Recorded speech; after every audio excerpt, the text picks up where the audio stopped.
comes down to computers communicating. The information superhighway can be a confusing mix of on-ramps and off-ramps. Bitcoin is worthless artificial gold. Is it still rat poison? Probably rat poison squared. We need to get into the world of, okay, this is actually foundational technology. What the Internet of Money does is it creates a single network which can do a microtransaction to a gigatransaction. The Internet is going to be one of the major forces for reducing the role of government. The one thing that's missing, but that will soon be developed, is a reliable e-cash. Thank you for joining us for this week's episode of Final Settlement, a podcast from Onramp Media. On today's show, we're joined by Mason Carter, a Bitcoin advocate and employee at eBay focused on treasury management. Mason shares his journey of discovering Bitcoin and articulates the challenges of influencing internal policy at a large organization like eBay. Mason highlights the need for companies to adopt Bitcoin as a treasury reserve asset and the potential benefits of integrating the technology of Bitcoin into existing businesses. The conversation explores the importance of understanding Bitcoin and its role as a store of value, highlighting the need for better custody solutions and the impact of custody on institutional adoption. The conversation also touches on the flaws in the traditional 60-40 portfolio model and the need for a new approach to capital allocation. We explore the challenges faced by businesses in adopting Bitcoin and the gaps in infrastructure and tools that need to be addressed. And now, time for the show. And we're live. Welcome back to Final Settlement. Really exciting show today. As a guest, we have Mason Carter joining us from eBay. He works in the treasury line of business at eBay, and he's also a Bitcoiner.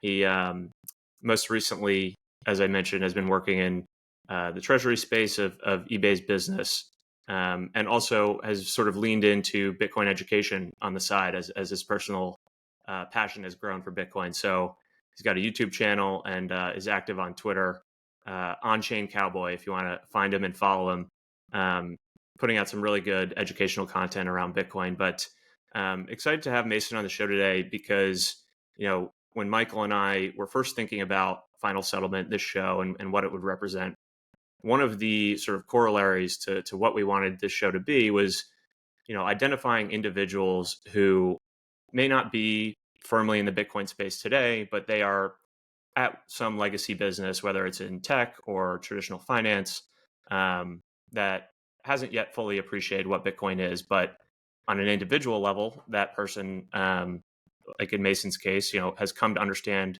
Bitcoin, has a growing passion for it. And the dynamic of being at a large corporate entity or an org and trying to influence the will and minds of other colleagues around you can be a very challenging, difficult process, and ultimately, one I think is something that I experienced back when I was in the traditional finance space.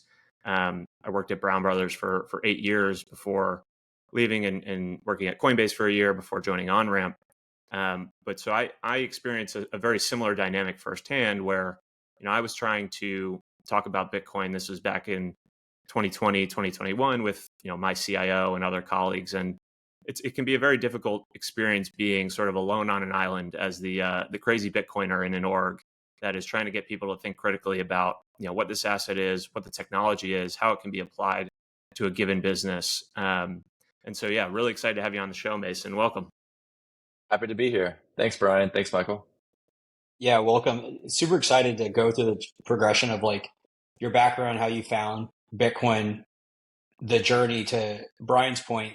Feels like there's a very there's an inflection point for everyone that's a professional that goes down the rabbit hole. I've seen operate in the space for 3 or 4 years now, if not longer. Is you find it and you realize your business is probably building an older version or building to an old version of the world, but you naturally have certain obligations when it comes to family requirements, social status, and they've seen it go both ways. It's like a convergence of, do you take the path less traveled and figure out how to deliver value and most try to at least start at their firm, but they usually hit a dead end or like a roadblock. And then it's that natural point. Do you just kind of like suck it up and stay there? Or do you kind of go and it feels like year over year more deciding as the market matures, there's more opportunities, there's more investment funds to seed the capital. And so excited for this conversation to hear, Mason's journey and then how that's kind of led to what's going on at eBay. Yeah. So let's maybe start there. Would be curious sort of, Mason, how you first heard about Bitcoin, how you got interested in it, and really what that journey down the proverbial rabbit hole was like for you. Yeah, so I discovered Bitcoin when I was a teenager. It was around the 2017 timeframe, and I like to start with a prior context that happened to me when I was a kid. So my parents grew up typical American story, paycheck to paycheck. They had some previous struggles with various consumer debt and things along those lines. And one day when I was 11, out of the blue, we had some random creditor come and freeze my parents' only bank account. They weren't too financially sophisticated, like I said, so it was one bank account, one debit card, and it was frozen. We couldn't buy gas, we couldn't buy groceries. It was a horrible experience. It took days to hire a lawyer. We had never had a lawyer before. And it was just this awful, un-American, just invasion of privacy, invasion of freedom, all of that. So I had that prior experience, and I grew up on YouTube. So I have probably spent thousands and thousands of hours on YouTube learning anything I want to know about. And it was at some point in 2017, I wish I knew the video. Everyone likes to know, or everyone wants to know what the video was. I don't know, but I saw some video on the sidebar about Bitcoin, and I clicked on it. And usually people talk about, oh, I heard about it in 2014, but I didn't get it until 18 or something along those lines. But for me, because of that prior experience, I instantly understood that this was a verifiable monetary network that no one can take away from you. No one can come and freeze and ruin your week. So, but even then, I was going deep down the Bitcoin rabbit hole, and even then still thought, hey, I'm just a teenager. Larry Fink calls me an idiot. Warren Buffett calls me a rat poison connoisseur, all these people. So, what do I know? So I decided to go to college, get a degree in finance, went to Texas Tech, had some various internships at, in commercial real estate, equity research, and corporate finance. And ultimately, at the end of my journey at Texas Tech, I realized I think I'm pretty right about this Bitcoin thing. And when I joined eBay, really my goal from the beginning was to bring Bitcoin to eBay in some form or fashion, whether it's a treasury asset or a payment asset or a payment technology, because I think everyone would agree that back in 2017, we never would have thought that we would have dozens of SEC-approved Bitcoin ETFs before we have, magic internet money on the internet. So that's why I joined eBay. I did a program called the Finance Futures Program. And then most recently, I've been working on Treasury, and I've been working on orange pilling everyone I can possibly get in front of for about 3 years now. At Onramp, we believe that Bitcoin will be the most important asset to own in the 21st century. Our multi-institution custody solution is the safest and most secure way to ensure that your Bitcoin remains in your and your family's possession for decades to come. Multi-institution custody maximizes security and minimizes counterparty risk, leveraging Bitcoin's native properties to eliminate single points of failure that have historically complicated Bitcoin ownership. Onramp provides peace of mind for your Bitcoin journey. For more information, check us out at onrampbitcoin.com. Yeah, no, it's a super interesting sort of personal journey, and interesting that given that sort of prior childhood experience, it kind of clicked for you more quickly than it does for most people. I think that's a very sort of unique trajectory, at least here in the West, right? Like, if you think about someone in Africa or some other, more emerging market, I think that chasm for understanding the importance of Bitcoin is much smaller, right? Because you're living in a world where, maybe you're financially oppressed or your currency is hyperinflating. So you have more touch points that allow you to see the value prop of Bitcoin more clearly. But I think, something that we just take for granted here in the West is like the dollar is relatively stable, at least, relative to all these other fiat currencies. So that sort of chasm of understanding typically takes some time. I mean, I know it did for me, at least, and I sort of came to Bitcoin similar timeframe as you, Mason, 2017, 2018. And again, I was still in the TradFi world. I was still sitting at Brown Brothers and was fascinated by this thing, but I didn't fully understand it. I knew it was important. I knew sort of in my gut, this is a important technology, but even at that point, I hadn't yet discerned why Bitcoin specifically was different. So, I went down the altcoin rabbit holes as well for those first couple of years there. And it took me a while to really get to the point of, okay, no, Bitcoin is very different fundamentally in its architecture and how it works. And so I think that is a very interesting journey. I'm curious, when you sort of were graduating, you were entering the workforce, was there any thought of, I'm just going to go right into Bitcoin? Like you mentioned, like, I think I'm right about this thing. Did it just seem like it was going to be too difficult a jump or too risky of a jump? Like why the route to eBay, I guess, generally?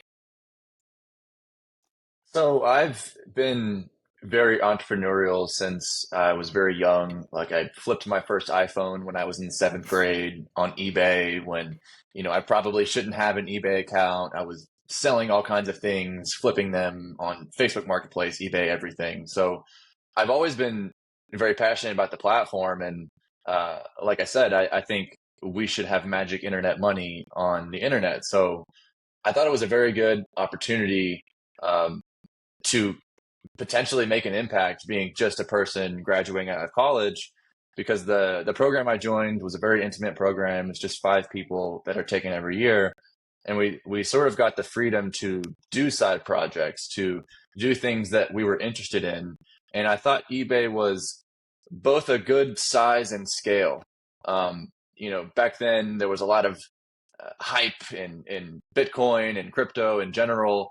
And I think I was just scared to join one of these companies that didn't really have any legacy to it. And in joining eBay, you get both the brand recognition of a big brand, but we have the resources of also a big brand. I like to compare it because I interned at Dell Technologies, the computer company. Dell, at least when I was there, they did, and I'm just going to do round numbers here, somewhere around 100 billion in revenue and close to 3 billion in profit, if I remember correctly. And they do that with over 100,000 employees. They're an absolutely giant company. And eBay does somewhere around 10 billion in profit and close to 3 billion in revenue with about 15,000 employees. So there was much more of an opportunity to make a difference as a young guy. So I think that's why I ultimately went with it. But yeah.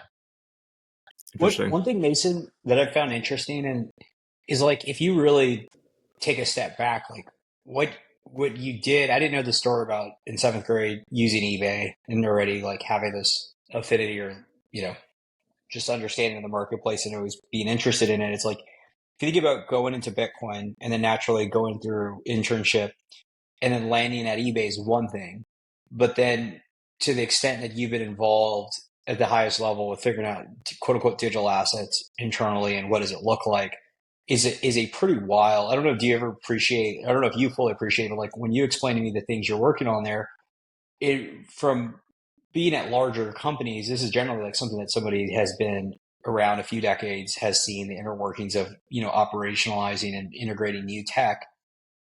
Just curious, like how you were able to like go from internship, knowing you wanted to work on Bitcoin, to basically working with the largest marketplace in the world and try to integrate Bitcoin, because that's like no small feat, and we never really chat about it. And just curious, like if you kind of appreciate how far fetched that sounds. Yeah, I definitely appreciate it. Like I used to meet periodically with the CFO of eBay and teach him about Bitcoin. Just what is a block? What is a hash? What is a, halving? How do all these things work? And in the very beginning, I would like sweat through shirts and I'd be so nervous doing it. And I very much appreciate and see it as a rare thing. I'm just not scared. I see people as people, and everyone wants to learn. And if someone comes up to me and says, "Hey, I'd like to learn about Bitcoin," I'm not afraid to pursue that. And I think it's the most important technology of our time. And I think my time is best spent advocating for it and teaching people about it. So whatever it takes, if I have to be annoying to some VP or some C-level person at the company to talk about it, then, I'll do it. I'm not afraid of that. Yeah, I mean, I think one thing you just mentioned there is, Bitcoin is a technology, right? And this is something that we talk about a lot at OnRamp and sort of more broadly just in casual conversations. But it's like, if you think about the internet or even, more recently AI tools, these are just technologies, and companies are going to integrate these over time. And if they don't, they're going to fall behind. Like that is what happened with the internet in the late 90s into the early 2000s. If you didn't create a website, like, you just got outcompeted, right? If you didn't leverage the new technology, the new tools, you get outcompeted by those that do. It's sort of classic game theory in a sense of you have to adopt the new technologies, which make you more efficient, more productive. And so AI is another example of that. But I think one thing that people are missing is like Bitcoin is just a technology. I think most people on the outskirts of this space view it as a speculative investment or an asset, when in reality, it's just a piece of technology that can make both an individual or a large enterprise more efficient, more productive, and sort of the lowest hanging fruit way to integrate Bitcoin into a business today is what we've started to see on sort of the corporate treasury adoption side of things. So I'd love to talk through, like, when you were thinking through, how am I going to get executives or C-suite folks at eBay to think about Bitcoin? What were the ways that you thought about integrating? Because you mentioned like you should be able to use Bitcoin on the internet, right? So it is kind of shocking to me that like you can't buy goods on eBay in Bitcoin today, and you can't receive Bitcoin as payment if you're selling a good on eBay. That feels like a natural first order of business if you're going to integrate Bitcoin into your business that's a marketplace business. But beyond that, I think what we've seen more adoption of recently is what obviously MicroStrategy and Michael Saylor pioneered in just adopting Bitcoin as a treasury asset. And I think that part is very interesting because, like with all Bitcoin adoption, I think it starts with individuals, right? It's an individual that understands Bitcoin more deeply, has done the work, has done the research, and realizes, their entity, their corporation, they need to think about it more critically. And then it's a matter of going in, convincing the board or, other colleagues. I think Saylor's kind of the anomaly or the outlier in that respect, in that, he had basically enough unilateral control of his corporations to just make the decision saying, we're doing this. He let people get out if they weren't on board with it. But I think going forward, it's going to be more a matter of the former of, you need to actually go and convince people. So I'm curious, how were you thinking about it initially in terms of getting eBay to think about Bitcoin critically? And then, how did that evolve over time into what you were doing on the treasury side specifically? Yeah, so when I was looking to integrate Bitcoin at eBay, we were really, we had a group of folks. I had someone from engineering, someone from design, someone from product management, and we all got together and thought all the way back in 2021, how can we integrate Bitcoin into eBay in a way that's compatible with our risk framework, in a way that enables growth and, is actually solving a problem instead of creating problems, as, so often happens in crypto. And what we did was we thought, what if we gave sellers the ability to get paid in Bitcoin, which may sound familiar because that's exactly what Square and Block ended up launching. We thought, imagine if, so today there's three ways to acquire Bitcoin. You can either acquire it with your disposable income, which is, with inflation, most people don't have that much disposable income. You can mine it at scale, or you can sell a product or service in exchange for Bitcoin.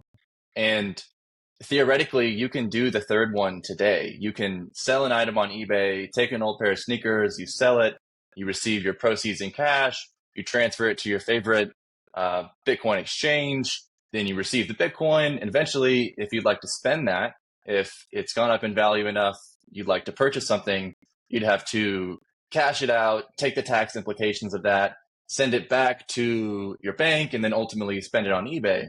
We thought, what if we could just eliminate that entire middle process and give people directly the ability to sell on eBay, receive Bitcoin in return, and then maybe you get a notification in the future that says, hey, look, Brian, the Nikes that were on your wish list, now your Bitcoin is worth enough to purchase that. And, we pitched it for years at every level of the company. And they ultimately decided to focus more on NFTs. We acquired an NFT company, which in hindsight wasn't the right choice. But I think this is becoming more clear. And it makes sense from eBay's perspective as the place that you go to look for collectibles and trading and buying and selling. It makes sense. But what I've been really advocating for all these years is how Bitcoin can fit into giving sellers the ability to receive it. It can fit into payments. It can fit into treasury. And yeah, I'd be happy to talk about what I've been advocating for in treasury. Yeah, maybe before we get to the treasury stuff, I'm curious if you were privy to any of the conversations around the investment in the NFT company, because on the surface, I see what you're saying, like collectibles, that's sort of the niche that NFTs presided in. And I could see the link to eBay thinking like we need to do something in the NFT space. But what was, and if you have any sort of intel on this, but like what was the real rationale behind that, as opposed to something that seems just much more simple, like what you're describing of just integrating a Bitcoin as a payment method, like buying an NFT company to do what? Like, were they going to issue their own NFTs? Were they just going to be a market, try to basically compete with OpenSea in some way? Because that's the part that doesn't necessarily make sense to me, is that if you're going to embrace NFTs to some extent, you would probably need to like build a separate on-chain marketplace for those NFTs, right? Like, and so you are then directly competing with an OpenSea that already has a massive sort of first mover advantage. So curious if you have any details on like what the thinking was there, and maybe was it just a function of like that was the hype, that was part of the hype cycle at that time? 2021 was like, if you were thinking about the broader quote unquote crypto use cases, like that was the hot one at the time, right? Like how are you going to think about NFTs? Curious if you have any thoughts there. There was definitely a lot of hype. And back then, I remember reading an article about, OpenSea is the new eBay, and OpenSea was doing this insane volume and they were making so much money and they hired a new CFO and, everyone is OpenSea, OpenSea, OpenSea. So I can understand how eBay felt threatened. And I think the angle was not only just trading collectibles and trying to integrate it onto the site in a more Web 2 fashion instead of a Web 3 fashion, but also there's some angles on authentication. eBay is really big right now on authenticating as much of the site as possible so that what you're getting is legitimate. And there are some NFT use cases to help enable that. And then the other thing was fractionalization. I think it's really obvious that some of the use cases touted in NFT land was, hey, you can fractionalize something that's super expensive that typically only one person would have been able to own. But hey, we have this technology where we can split it into all these tokens. And I know that some of those capabilities are still being worked on, but I really, really have been an advocate for focusing on Bitcoin first. At least figure out Bitcoin payments, figure out some sort of Bitcoin product and treasury strategy before that. But I don't call the shots. Yeah, I think this is like this is like we started the show on talking about the convergence and inflection points with companies and individuals, because this might be a bearish take, but I don't know of any company yet, especially at scale, which would be like publicly traded, that didn't come from top-down leadership in anything Bitcoin adoption related, which effectively sends the signal that like unless longer term, it's always generally the thought like stay at the company, help, because it's not only like it's the maybe easier path, but a lot of people have loyalty to firms that gave them positions. So there's like, maybe I have a chance to go through it. But when you really look on a long enough time horizon, we all know Bitcoin's super multidisciplinary. It requires an intentional amount of like focus and thought to understand it. And the easy out is NFTs. And like, but you think about somebody at a senior position, they're naturally gravitating towards AI, the latest tech. So NFTs are the natural version to go down or something like it versus Bitcoin. And so that's where we've historically seen a large company has to come from a Jack and Square, a Michael Saylor, similar, I would imagine, senior leadership. I don't know, Mason, does that resonate? 100%. There's so many counterparties. You have to think of the people in finance. How do we buy this? The people in accounting. How do we account for this? What are the FASB rules? Are they changing? Think about the people in legal, the people in product, the people. I mean, there's just so many counterparties that not only need to understand it fully, but they need to understand the value proposition and how it will actually benefit these specific departments. Boards of directors, VPs, there's so many different people that you need to get in the ear of. And it's difficult when you're not Michael Saylor and you're not running the show and have controlling shares and you have the ability to make these unilateral Bitcoin decisions. And I think a lot of people in the S&P 500 traditional tech see Michael Saylor as this crazy guy. They still see him as this, one-off crazy guy. He'll end up crashing and burning like the rest of them, like SBF, but they don't understand the difference between SBF and Bitcoin. So, yeah, no, I think that's a good point. And Michael, you sort of hit on this in that just the NFT thing as an example. It's like, yeah, if you're a person sitting in an executive position at a large entity and you haven't done any like critical first principles thinking about these things, you've read the headlines, right? Like, and so the headlines you've read are Bitcoin bad, Bitcoin used by terrorists, NFTs, crazy volume, NFTs, like all these celebs have these Bored Ape profile pictures. So if you're just reading these surface level headlines, like, yeah, I could actually see why the corporate decision-making process would go down the path of like, yeah, we got to buy an NFT company. Like that just seems like the sort of, I don't feel like putting in real work into this. This is the lazy option of like, this seems like the hot thing right now. Let's go acquire an NFT company and see what happens.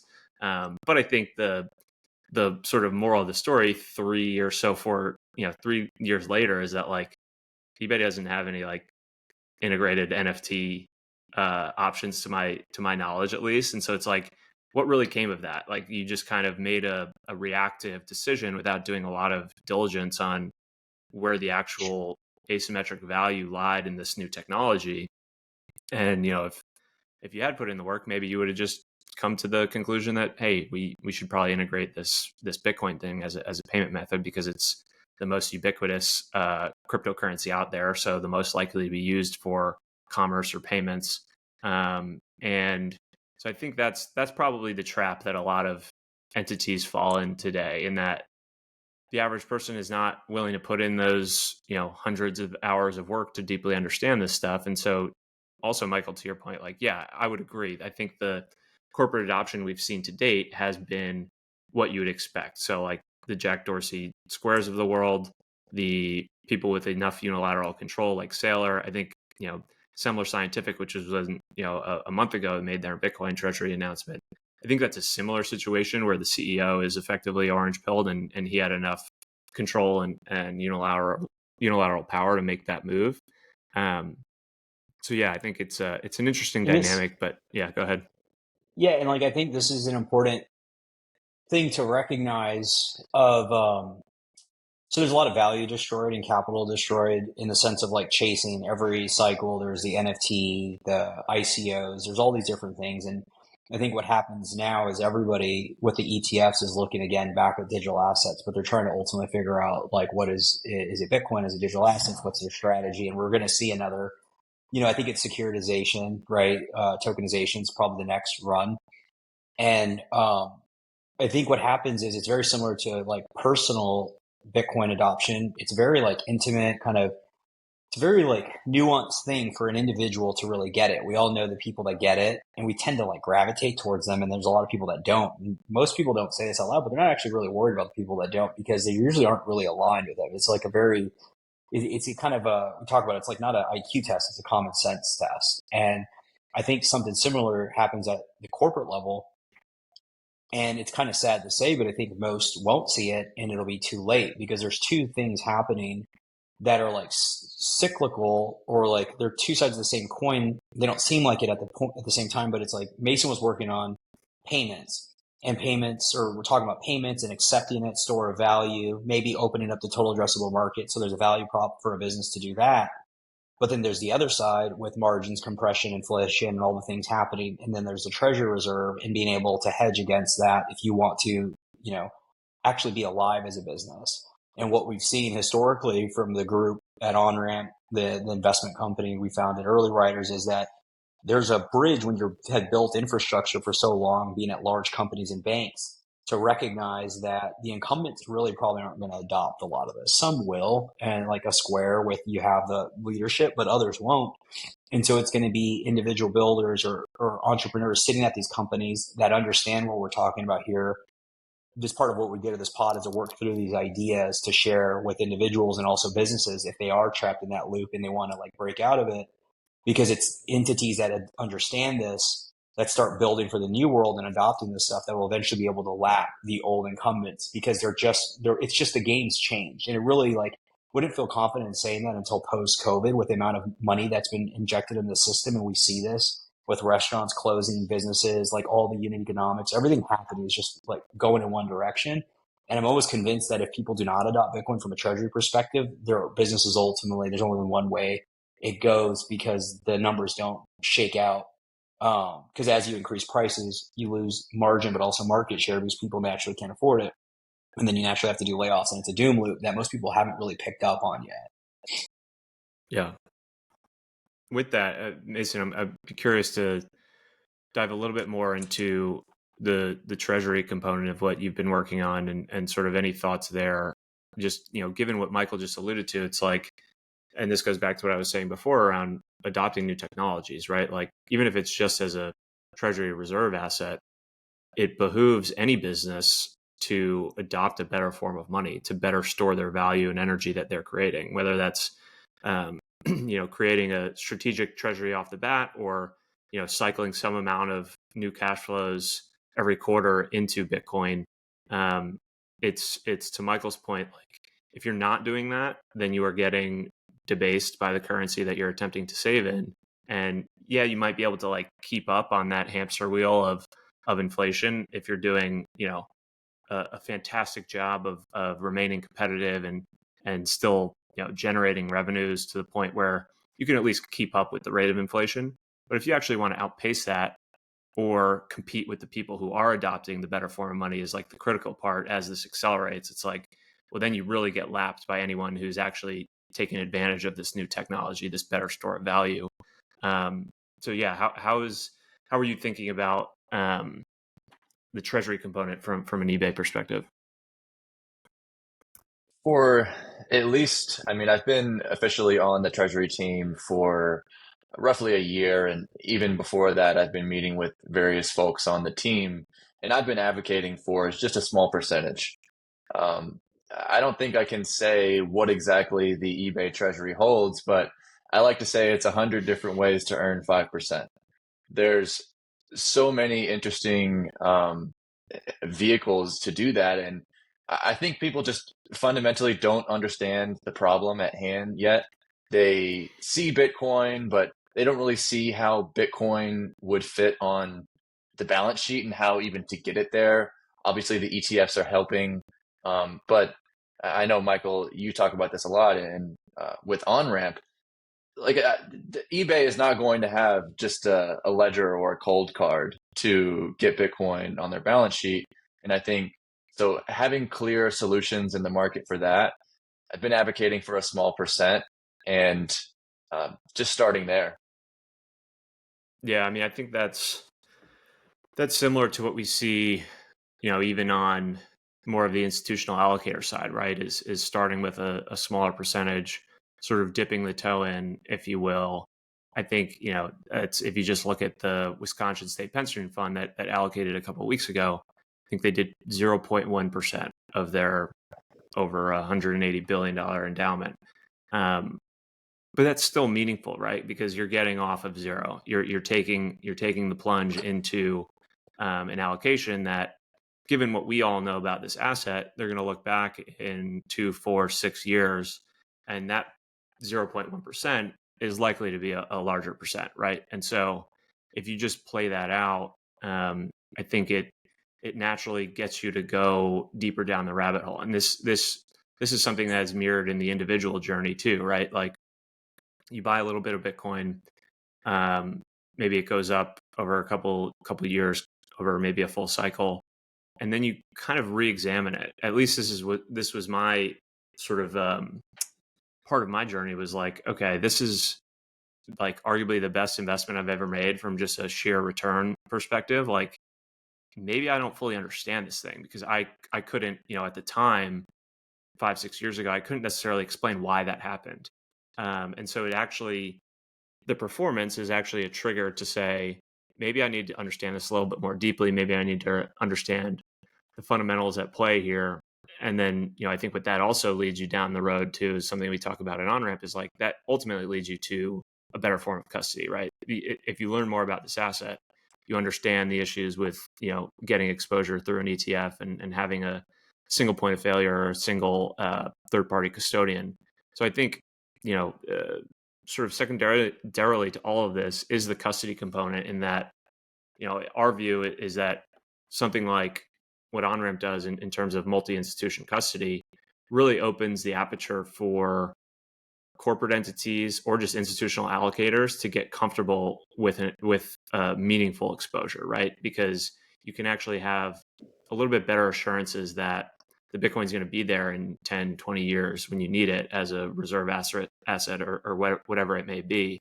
So I think as the sort of infrastructure gets built out to allow these entities or these institutions to have a more, just a better form of exposure, I think that is also going to sort of coincide and converge with that education process, where now that they are more comfortable with the custody, they can actually increase that allocation to 1% or 2% or 5%. And Michael, I don't know if you had any thoughts there, because that's something we've talked about a lot on our side. Yeah, I think there's multiple things happening, which makes it hard to like diagnose what like causes prevention. I think the custody obviously is a big part. I think it's so big in the sense of it feels like the second part, but it's actually like subconsciously the first, in the sense that I was joking around, like any other asset, you may have concern on the performance, but you don't have concern on if it will be there, i.e. it evaporates via FTX, Celsius, whatever, in 12, 24, or gets hacked, right, from somebody hacking it. And so this idea of multi-institution custody, it's still early days, but the idea of it's battle tested, it's been leveraged from it's interoperable multi-sig that all the custodians use. You just take the hands out of the custodian, have the unilateral control. But the vision, and we're talking with them, is this notion of like banks sitting there. So you have familiarity with banks, and then banks sitting there holding a key, and multiple other banks holding a key. Now you get to this almost like bulletproof version of, wait, I understand and trust banks. And now even if a bank goes away, and we've seen what happened with SVB, you're not reliant on them being able to lend out the asset and move it. I think that helps with the custody layer. But to go back to how this is nuanced, there's multiple things. Mason, what you said is like really critical, because there's something like really, and Brian, you have a background in this, you'll know better than anybody. It's like there's something really entrenched in the 60-40. And this notion of allocating anything outside of like 1% or anything outside of that alone is just so taboo. And I was having a discussion with my mother-in-law talking about her financial advisor on like why she's paying, her X, and then what the portfolio is. And it's basically that. And similar to Mason, every which way to make 5%. The messed up part is, and nobody says this and nobody's incentivized to say it, but they're losing that money because everybody benchmarks on nominal returns, not real returns. And so even the pensions that are like quote unquote funded, they're funded at what they're explaining to the client, which was historicals and where inflation is, or where they do 2.5% plus the return on inflation. It's not where inflation has gone and is going, because it's only accelerating just given the math of the debt load. So that is like another common thing, is like people are trying to get the 5% when they're still losing like 10%. And it sounds insane, but I think if you back into the numbers, we're probably at 15% real inflation and loss of purchasing power year over year at this point. And again, I don't think it always was like this, but after COVID, I think with the acceleration of, money supply. Yeah, I saw an interesting chart on Twitter the other day that was basically showing the would-be inflation rate if you were using the methodology or like the framework from 1983. And so today, that rate would be in the high teens. So it's like, okay, they've clearly like purposefully changed the methodology, sort of manipulated this measure that we call CPI, and everyone, runs all their models based on this specific metric, which is clearly heavily manipulated and has changed over the past several decades to swap in inferior goods. Like the easiest example is like, 30 years ago, it was a steak in the basket, and now it's a McDonald's cheeseburger. So it's like, yeah, the price hasn't changed a ton, but like the quality of the good has changed. And that's just one example. This has happened across the board in this methodology. And so it's like, yeah, Michael, to your point, like people just have the wrong sort of guideposts in their heads of like, oh yeah, if I'm getting 5%, I'm good because inflation's only 2.5%, 3%. It's like, no, you're completely missing the mark here, and you're being diluted. What was it that they took out? What was it that they took out last month? It was coffee, right? The thing that 90% of Americans drink every single morning, and they're like, let's just take it out of the basket. Doesn't count. Yeah. I think where this has really gotten, I've always been interested in the space and like building, and it's just fun, but I've really like started the past couple of months into like feeling an existential threat to businesses and individuals because of how fast this stuff is happening. And like this whole notion of when inflation happens, economic activity starts to break down and coordination of it. And I was supposed to travel Friday and had these like 3 like back-to-back incidents where I think Southwest people in Dallas were on, they were picketing or, whatever. They were basically on strike for 17% increase in wages. So that, kind of messed up just like all the travel. And I was trying to explain, like, think about how many different like flights and or the amount of people that had diverted, and you're traveling, you get up at 8 and they're like, didn't land in my destination till like 1 a.m. And you take that across scales. And then as I was driving, the person I was traveling with was explaining how her friend was supposed to go to like, it was a place. It was like some coastal area, because I don't want to mix up, because the other one's like a crazy place and then one's like really nice. But the point being is like their baggage and luggage ended up in the place, but their flight got stuck and they didn't leave from Miami, and they sat like they deboarded the plane 4 times, and eventually they just never left. And so then on the way home, because we're going back to wait, and then I stopped at a coffee shop that had just recently opened, and it was no longer there. It was closed. And this is like in the span of like, call it 2 hours. And if you kind of pull that forward, it's like if the costs and the inputs are consistently changing, well, then, at the most high level, right, this is an airline, which is effectively nationalized. Like you have to think about what does that look like? And then all the way down to a micro level to a coffee shop, you're getting hit on both sides. One has a longer runway. Like there's only one path that this goes to. And we've seen this year over year. Everybody knows all the restaurants, like there's a degradation of experience, and then that experience eventually just like closes because the people feel it, and they also have less purchasing power. So that closes. And so anyway, this like whole idea of helping, whether it's SMBs, mid-market, or on the like highest level, it's such an important issue. And so whether people are going to build the right businesses that are built on like foundational principles, like a better form of money, just like it's a better form of technology you need, or providing the tools. It's just like imperative to be able to like discuss this stuff and like share it with individuals, because everybody knows there's something wrong and they just can't like pinpoint that it's just the money. And it's actually not that hard once you figure it out, because if somebody helps you, then you're just like, oh, I just put a little bit of my like savings in this and then any of my cash flow that I can put in there, and then I'm kind of like hedged. Whether you've been buying Bitcoin for years or just getting started on your journey, our multi-institution custody solution is the safest and easiest way to custody your Bitcoin. With Onramp and our partners at BitGo and CoinCover, you can sleep soundly at night knowing that your Bitcoin is safe from exchange failures, the loss of seed phrases, and broken hardware devices. Onramp's multi-institution custody solution eliminates any single point of failure, distributes counterparty risk, and minimizes required trust, all while providing greater assurances that a client's Bitcoin is secure and auditable on-chain. As a client of Onramp, your assets live in a multi-sig vault controlled by 3 distinct entities, none of which have unilateral control. Onramp provides products and services that honor our clients' ownership and control of the underlying asset. To learn more about multi-institution custody, check us out at onrampbitcoin.com.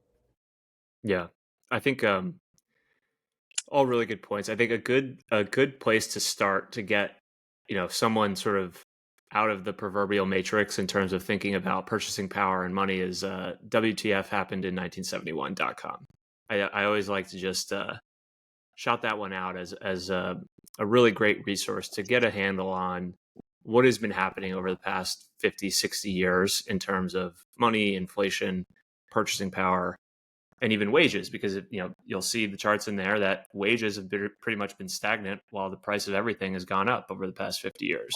And so for the average person, the average individual, life has just gotten exceedingly harder over the past 50 years. And I think given the shocking amount of money that was printed in 2020, it's just accelerated over the past 4 years. And I think you're starting to see that, whether it's like on Instagram or on Twitter. I'm not on TikTok, but I see TikToks reposted on Twitter of people just really struggling with staying alive, like literally putting food on the table. And part of, I think, the second order effect of that is the services start to decline, as you're mentioning, Michael, right? Because the worker is not getting paid enough. They feel disenfranchised. They feel like they're not going to get out of this doom loop. So maybe they don't show up to work on Monday, or they do a worse job because they just feel lost and helpless, and like anything they're doing is not going to be enough effectively, and or they just go on strike because they need that raise in wages, right? So I think we're starting to see this percolate more and more. It's becoming harder and harder to ignore, and it's just frustrating because then at the same time you have like our government and administration saying, literally Biden tweeted the other day, inflation in May was 0%. Mission accomplished, which is just completely disingenuous. And if you're measuring inflation on a month-to-month basis, you've completely missed the point. And so it can be frustrating. I wanted to go back to what you were saying about the 60-40 portfolio, because I think that is also part of this sort of gap in understanding. And we've talked about this before, Michael, of like, well, what bucket do I put it in, right? And where does it fit into my 60-40 portfolio, which I'm so comfortable with and familiar with, right? So it has to come from something, right? Does it come from equities? Does it come from my real estate? Does it come from my fixed income? And so I think that's a natural friction to adoption, whether it be from a pension fund or a treasury of a corporate, is, well, where does it fit? What is this thing? And how do I rationalize it to my board or our shareholders in this new allocation to this new asset? So I think that is also part of the inherent friction of Bitcoin adoption, is that it doesn't fit neatly into the 60-40. I think, we all are incredibly bullish on this asset and think it ultimately eats up all parts of the 60-40 over time, right? Like it's just a better store of value, and all of these other assets in one's portfolio are some form of a store of value. That's all investing is, right? You're trying to propagate your value into the future because you can't save in dollars. If that's conscious or subconscious, you can't just save your value in dollars because they're being debased. Even if it's 2 to 3% in 50 to 75 years, you've lost half your value, right? So like you can't save in dollars, so you're forced to go out the risk curve, invest in equities, invest in real estate, buy treasuries, buy our government's debt. And so that's part of it too, is like, you have to sort of rationalize like, okay, like this is something different, and maybe we need to make a new bucket for it because it's a very unique asset that has some features that kind of look like a commodity, but it's digital. So it's kind of not really a commodity. It's kind of money. It's kind of this high tech growth asset as well. So it has all these characteristics that are kind of blur the lines for like where you would potentially bucket it. So I think that's just another friction that has probably prevented more wide scale adoption of this thing, is because people just don't know what to do with it. Yeah. And well, working backwards, so the finance part of it, I think, is interesting. I think like it isn't land with everybody, but I think there's something to this notion of, especially boomers, of like the new 60-40. And I know this is like, it'd be controversial, but it's like gold and Bitcoin, because in a world that we all know everything's mispriced, then the counterparty risk of the misprice could be zero because it's just so inflated. And so I just like the idea that I rather like at least know what the asset is and that it's real and tangible and I can take delivery. And I think that's like, even if you like, reduce the upside, you dampen the downside ultimately. And that's why I've always like, if somebody can't get too exposed to Bitcoin, you at least have gold there. So I think this idea of like a gold, and then maybe some equity sprinkled in, but that's like maybe one of the angles, just working through the model of explaining. But I think going back to tech, something that we should riff on is like this notion of we shared the doom side of it or the sad part of it, but I remember very specifically having Gary Brode on the last trade, and he was also working through a lot of the kind of things that are happening on a macro geopolitical scale. But then he referenced, we have to remember that this stuff happens all the time. It's cyclical. And that when there's kind of, downside, there's always opportunities in that. And in that, I think of like, especially with like individuals that are in tech, there's all this ideology and like carry baggage around money and what it is, versus like when we talked with Cam Duty, and it's like this real notion of like the dollar's analog and Bitcoin's digital, in the sense of AI and software are digital and snail mail is analog. And if you want to succeed, if you want to thrive, you leverage software tools because they're deflationary. And it's like this podcast, how much would it cost 2 years ago, let alone 10 years ago to produce, versus today it costs basically nothing. In the same way that you can do more with software, you can do a lot more with holding a better form of value, and how you can, rather than it's like making it about money, it's making it about technology. And I think this is the idea around, for those that don't know, we launched an investment fund, Early Riders. Brian and I are partners, and there's the natural version of, there's a lot of Bitcoin tools that aren't built out after being and building for a very long time in the space, whether it's Bitcoin or outside of it, that naturally needed to. We think multi-institution is like kind of the bedrock of all of that, because until you understand like how keys geographically will need to be split from a long-term scale, most individuals are still, grafting to, this either lives with Coinbase, which we all know is a big, existential threat if all the Bitcoin sits at one or two custodians. But the other notion that plastic devices and self-custody or a long-term solution really don't account for, multiple things like coordinating economic activity and people going in caves with plastic devices. The idea that people are going to break into people's homes. They already do now. They already take people's watches off of them in London and other big cities. Like, imagine when it's just known that a plastic device with $150,000 sits in your house, let alone 1.5 million. And majority of wealth just haven't fully been thought through the long term. And so we think multi-institution plays into that. And to Mason's point, also on the business treasury side. So businesses, as they need to adopt it, custody needs to be a second thought. It shouldn't be the first thought, which it is today, of like, how can I actually hold and preserve my wealth?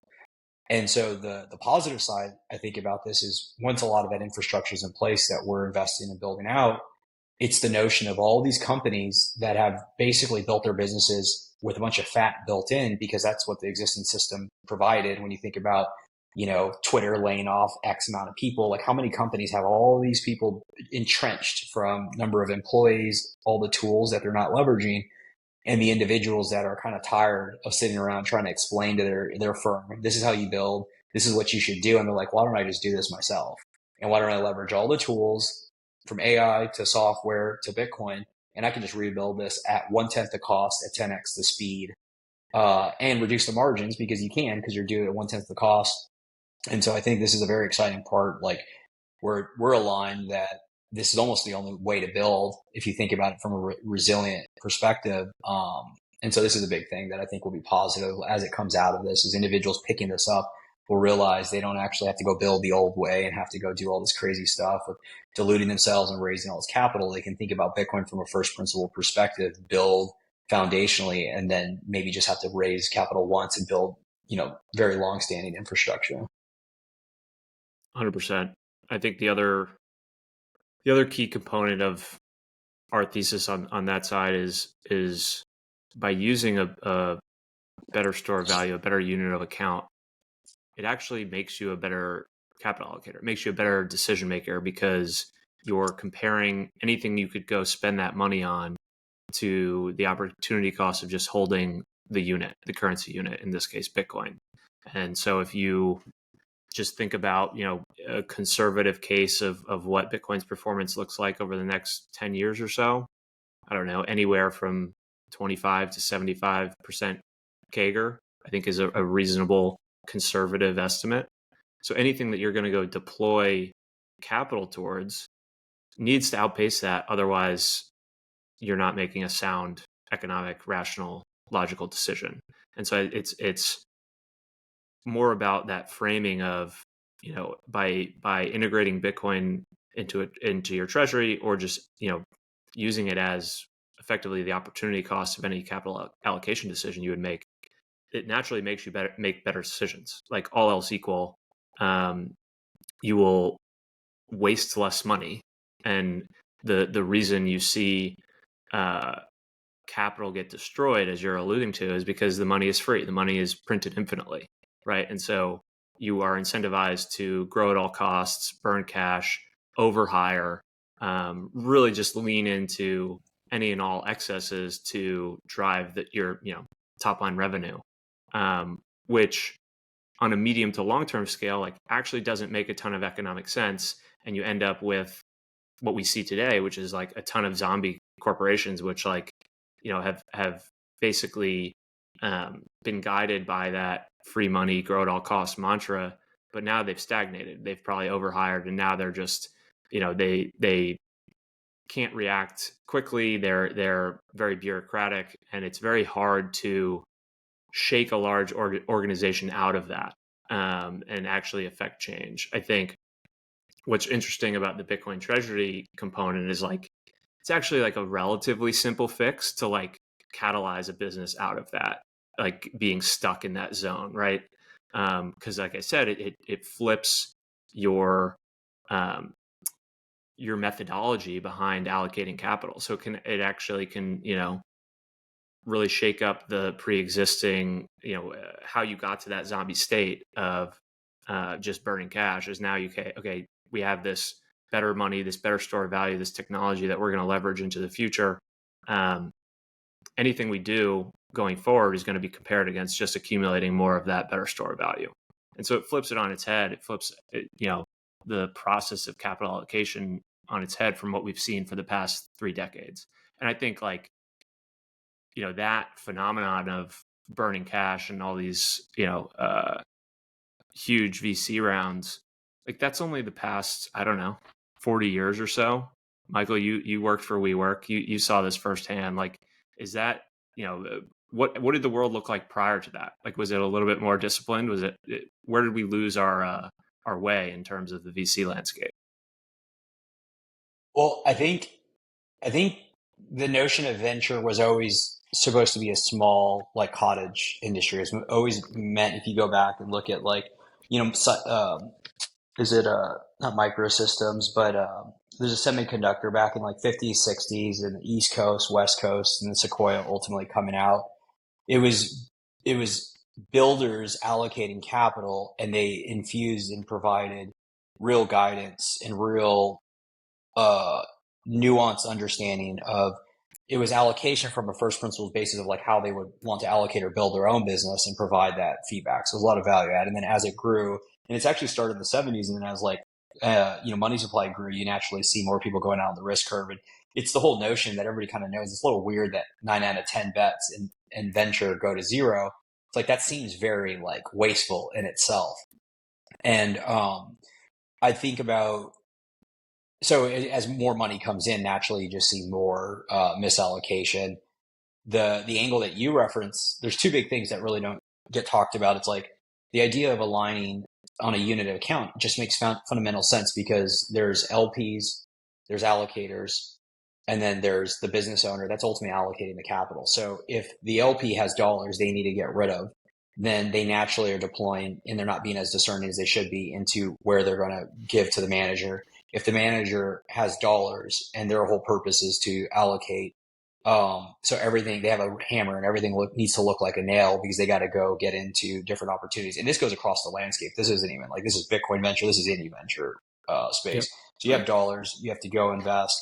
Then those unit economics get blown up because there's only so many companies to invest in. So that their rounds, get overinflated. They have too much capital. The problem that nobody woke up to is that capital has always been the ultimate barometer of like signal or success. So people that bring in the capital haven't fully woken up to like, oh, maybe I'm not doing anything right. Maybe there's something with the system. Because if you knew they were doing something right, they would actually go buy the Bitcoin, hold it, and then still be discerning through that lens. But instead, that's where you start to out-hire, you start to outrun what your growth is, and then you effectively have to go through layoffs. And we saw all the layoffs that happened in every firm, whether it was 2021, 2022 was tech just as much as Bitcoin. Companies all went through layoffs because you naturally aren't building with the constraints in mind of, well, why don't I just hold Bitcoin?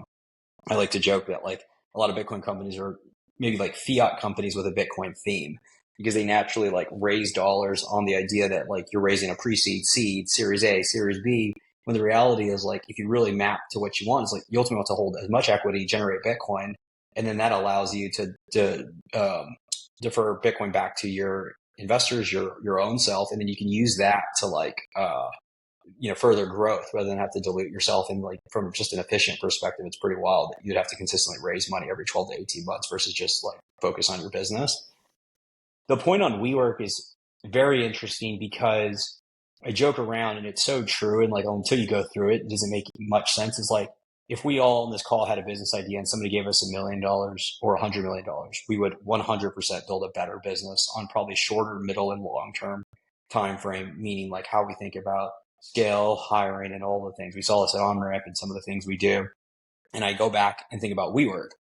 And so WeWork went and they had a model. It's undisputable. Like, they had a model. It was co-working. It was not even arbitrage. It was leveraging, aggregating footprints in key markets and parsing out, because people don't need full pieces of real estate. And then you can put branding, community, conference rooms. Like, it was a model. The problem was that they didn't need to go buy a bunch of real estate. They could have gone asset light. If I think about in retrospect, like, they could have raised the money. They could have let all the capital allocators do it through this lens. And then they could have allocated a portion to BTC. If you think about like raising in 16, 17, 18, the price of Bitcoin's anywhere between $1,000 to $5,000, $10,000. And you play out the notion of partnering with real estate investors and real estate holders. They were looking for people to lease the properties at a 30% premium. So they would have gladly taken a 30% and go into partnership. Because if you're looking at it through the lens of holding more Bitcoin, you would have been stacking, you would have been generating some revenue, so your unit economics would have been better. Maybe you wouldn't have scaled as far, but imagine having anywhere between 100 million, 4 billion, whatever number that, because I think they, over the course, raised over $21 billion. And any amount of that goes into BTC. So now you're generating flow through BTC, and years later, now you're sitting on a treasury that's probably worth anywhere between 5, 10, whatever, $40 billion, if not more. And you're a kingmaker. So you're basically now buying the buildings, you're buying the real estate. Yeah, you could go then buy the best buildings. You could be discerning about, okay, these are over the past 5 years, these are the properties that have been the most lucrative. Let's go actually buy those properties. But yeah, in the absence of that strategy, we've seen what happens. It's exactly right. I'd be curious, Mason, like on some of the stuff we've been chatting about, how you see it through the lens of being it from an external perspective, like, to the extent you can chat about the notion of just this existential need from a margin and market share for a larger business on the Bitcoin side, and almost like it's not a matter of if, but when.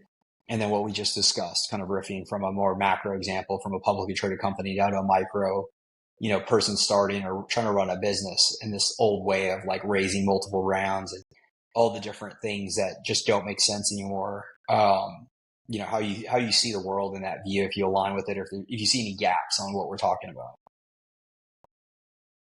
I mean, a lot of the attention these days is on the corporates and the nation states adopting Bitcoin, but I think all the way down to mom and pop's noodle shop is going to need a treasury strategy, ideally with Bitcoin at the center of it. And there's a huge gap in terms of the tools to actually put that into play. How do they store it? There's Onramp, there's multi-institution custody, there's unchained ETFs. How are they going to actually store the Bitcoin and manage it? There's a huge gap there because, as we were talking about earlier, there's never really been a need for these mom and pop noodle shops to have a treasury management strategy. And now with a rising cost of rent and insurance and labor and food and everything, they're closing left and right. And I think the only way to really protect from that is to buy Bitcoin. So I don't think it's just for the corporates and the nation states. I think it's for literally everyone, which is sort of a meme, Bitcoin is for everyone, but I truly believe that's the case. Yeah, I think that's totally accurate. I mean, I think this strategy of better preserving your value with a better form of money spans from the individual up to the nation state and every entity in between of any size. And to your point, I think we do need to work to build out that infrastructure to make it easy for whether it's a corporation or a mom and pop shop down the street to easily integrate this technology. Like, I think we're just scratching the surface of that being like a friction-free way to actually adopt this technology. Like, I think, if you think about just the MicroStrategy example, like, I mean, Saylor put in a shit ton of work to deeply understand the asset. He diligenced, multiple custodians and ultimately decided to, split up their treasury allotment across a couple different custodians in the space. But it's like, he put in a lot of work personally. He committed company resources to it. The mom and pop shop down the street, like, doesn't necessarily have the resources to be able to, or the time to like deeply understand it to the level where they can actually implement the strategy themselves. So they're going to need a specialist basically to come in and say, here's the playbook. Here's the Bitcoin treasury strategy playbook. Here's how you're going to custody it. Here's how you're going to integrate it into your stack. Here's how you're going to accept it as payment. If your employees want to get paid out in Bitcoin, here's how you're going to do that. There needs to be sort of just an end-to-end sort of seamless way to integrate this stuff that is kind of a one-stop shop. So that's something that Michael and I have been trying to think critically about is, what does that business look like? And what does it need to sort of get to the point where we can more easily, going back to what we were talking about earlier, it's like, if that business exists, then that chasm or that gap for entity XYZ adopting a Bitcoin treasury strategy is minimized, right? It gets shortened. Whereas, to date, you've needed the Michael Saylor of the world. You've needed I forget his first name, but the guy from Semler Scientific, to be a Bitcoiner, put in the work, figure out how to get it done. If there is an entity out there that can actually help just accelerate that process and give you the playbook, then that opens the aperture of people implementing this strategy without having deep domain expertise or knowledge. Yeah, and capital markets. Go ahead, Michael. Go. No, I was just going to say capital markets as well. Like the idea of the asset can sit there, but at a certain point, the financial products and the things required to just make it make sense from a business perspective. You mentioned like integrating payments, but then ultimately you can imagine a world where you can have some kind of like debt exposure or advisory. It's not Michael Saylor level, but like businesses have cash flow. They have things they can underwrite, whether it's Bitcoin that they hold or the cash flow. There's a lot of different ways to manage that, but obviously Bitcoin has volatility. And so to Brian's point, that naturally needs to exist. I think a big part in all of this is if you're out there looking at the space, if you're looking to build, you should reach out. You should reach out to anybody. You should reach out to us because we're actively, whether it's at Onramp or other businesses that we're standing up on the early rider side. Since we launched, there's been no shortage of just like world-class individuals looking to get involved. And that was always kind of the assumption because at building previous Bitcoin companies, there's really world-class talent sitting at the best companies. The problem with it, or problem is that there's only so many Bitcoin companies and there's only like, it's like brokerage, right? Which is effectively most. And so then it's like, well, do I want to work for a buy-sell company? It's not that there's anything wrong with it. It's just like, does that map to the expertise of the individual? And so by being able to pull individuals from those, I think there's a lot of interesting things that we're looking at. So just would encourage, reaching out to us, whether it's through the website or any way you can get in touch, because a lot of this stuff needs to be built. And this is the time, the price running six figures is going to put a lot of awareness and targets in the industry, and naturally businesses and solutions that are ready for larger market share are going to be required. Yeah. And I was just going to say, earlier, I love the Square product. I love the ability for anyone with a Square terminal in the US to do 10% of their proceeds into Bitcoin. Let's say they've been doing that for a year. It's been going into their Cash App, and Bitcoin continues to go up in value as we think it will.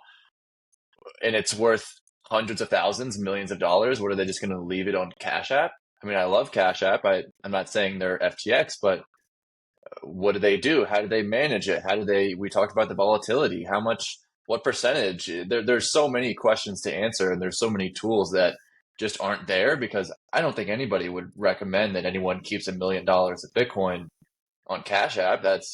Doesn't sound like a very good idea to me. So yeah, there's a lot of gaps there.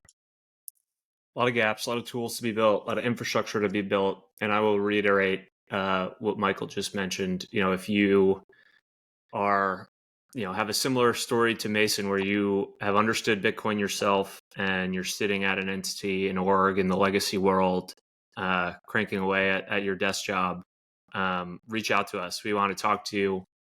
We want to hear your insights. We want to hear how you think your expertise, your domain knowledge, and whatever it may be, could map to the Bitcoin landscape. Because that's a lot of what we're trying to accomplish at Onramp and at Early Riders, and just really want to talk to talented individuals. And that's what that's largely how we built Onramp, genuinely, is individuals reaching out who saw the vision of what we were doing on the custody side, had some amount of expertise in something that they were doing in fiat world, if you will, and realized that they could add value. So highly encourage anybody to reach out to us.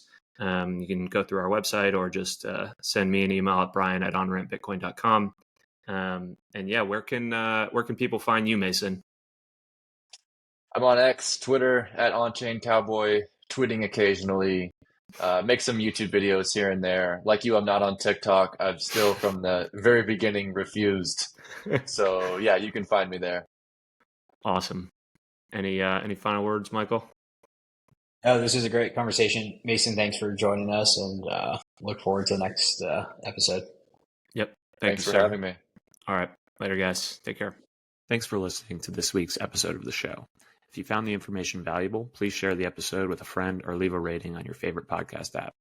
All the links we discussed in today's show will be in the show notes inside your podcast app. Before we finish, a quick reminder that Onramp Media is for informational and entertainment purposes only, and nothing should be construed as investment or legal advice. Regardless of where you are on your Bitcoin journey, we'd love to hear from you. Visit onrampbitcoin.com/contact to schedule a consultation with one of our private client advisors.